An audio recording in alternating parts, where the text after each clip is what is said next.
Orada, good morning, or as they say around these parts. All right, buds, we're back again. Weekend is upon us, so big stack of jobs as usual. Bits and pieces this week, so it's going to be a bit disjointed, but just give you the rundown. As you may be able to see in the background, the little frilly top of the curtain is now on the floor, ready to go in the bin. I'm sure everyone will be surprised that we don't want to keep that. This rail has got to come down today, so you may be able to see it's got a wooden piece of wood at the top there, which is what the frilly bit is hiding. That's all got to come down because next week the frilly Artex ceiling is being overboarded. So these light fittings are also going to come down ready for the work, and also the door here, which is the door between what is currently the lounge and the dining room area, which is going to become the kitchen. That's got to be closed off, and I'll just show you. I'll just flip the screen over so you can see a bit better. So this is the door here, and this architrave, they're going to do their best to try and patch in when they do the work on the Artex. Again, just a reminder, this has got asbestos in the Artex, so that's why we're overboarding it. Approved way of dealing with it, it just seals it. And as long as we tell anybody that's working on it, like electricians or whatever, that's not a problem. And the same goes in here. So, this ceiling, as you can see, it's got some damage, which is why we're overboarding it there. So this has got to come, this is going to be overboarded next week, and the light fitting's got to come off the same. So I'll show you that one as we go along. And then elsewhere, we've got a few other jobs. The shredding, yes, last week, we shredded all the bags we had available. The recycling around here, they collect, in fact, you can have as many as 20 bags of garden waste. So we've got 5 bags. So we did those 5 bags last week. We're going to do 5 more this week. So they're the 2 main jobs. We're hoping also, I think it'll happen. We've probably got enough time. They did a really good job, Sarah, Paula and Ophelia last week, but there's a little bit left to finish. So we'll finish the wallpaper stripping in the lounge. And that should be it. I'll give you a bit more of an update on a few other bits and pieces in a separate video later on. So we're back on the case again in the garden. We've made good progress. So we've got another 4-5 bags of waste. Unfortunately, still a lot to go. Big mound of it here. But we'll just keep on chipping away at it. We've made good progress, which is great to see. As you can see, Clara's also doing her best in 2 holes. We can actually see the garden bed as it was originally. They obviously had quite a lot of, there's Clara, quite a lot of lighting originally. So these spots are knocking around everywhere. Oh, they're absolutely battered. They've got to all come out. It's got armoured cabling, but I think it's quite old, so again it's going to come out. But what I was going to show you was we have an additional problem that we've discovered.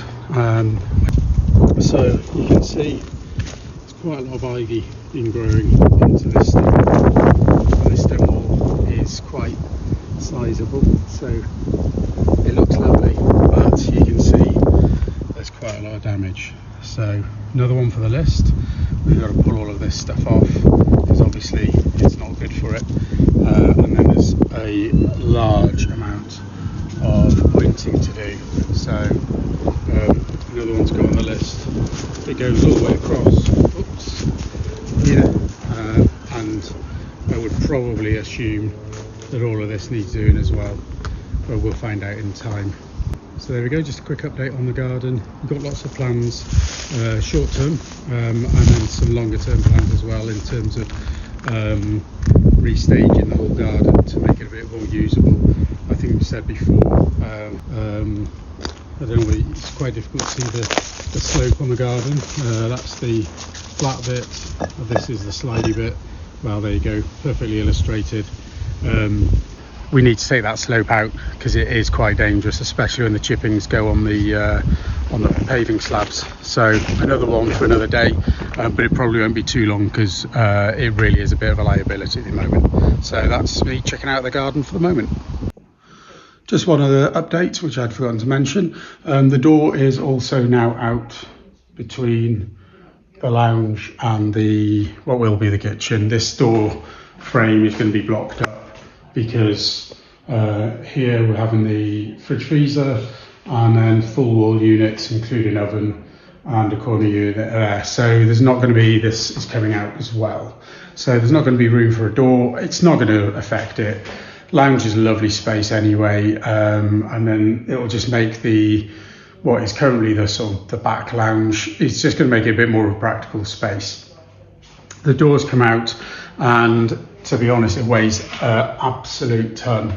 It's obviously solid wood with glass. We're going to be reusing that in what will become either the office or the dining room, probably dining room that can be used as an office. So that will go back up once the stud partition is going up on there. But the big job next after the plaster board goes in is the kitchen. So we'll have more of an update on what's going on with the plumbing soon, but that there should be developments in that in the next few weeks. So as soon as we have an update, we'll let you know.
So here we are in the bathroom. I think we showed you this one before.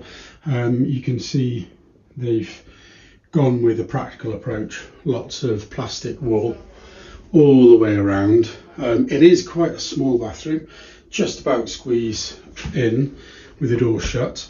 So we are going to expand it a little bit. So I'm just going to show you a little bit. So at the moment, this is Sarah's office. This is the spare room. and as you can see, it's got a sliding wardrobe in there. And what we're going to do is we're going to build a wall up here, or rather the builder's going to build a wall up there, and then he's going to knock that wall through at the back here, which should give us an extra 600 mil or so, which should make the new bathroom just a little bit bigger. So instead of the bath, we're going with a tanked wall and shower. So the shower head is moving across, and then the units as they exist today, unsurprisingly, are going to be ripped out. We've got a really lovely basin unit coming. We'll flag that up in the picture, and new loo and new upgrading from the old water-based towel rail to, excuse the toilet roll, to a electric version, so they'll work a lot more efficiently. It's going to be a really nice space here. It's not going to be the most enormous room, but I think the extra space is going to make the world of difference.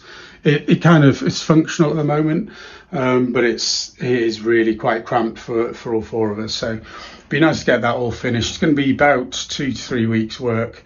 Most of it's already on order. It is going to be done by the builder, just simply because we need to get it done as soon as possible, as it's going to cause a lot of disruption. So I'm here in the garage, just giving you a quick update on the electrical situation. At the moment, it's a bit of a sticking point for us, so we're hoping to get this resolved soon. We need an EV charger. We've got an electric car and a hybrid, and at the moment we can't get that fitted.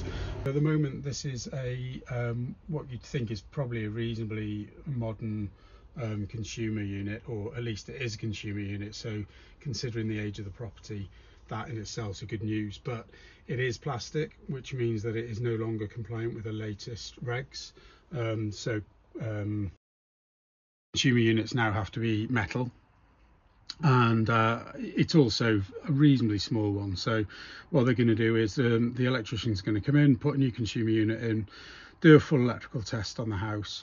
They'll swap out the RCD and MCBs for RCBOs. They're the normal standard now. It just means that each switch is controlled independently, so if you lose power on one switch, you don't lose half the circuit, which is how the old MCB RCDs tended to work.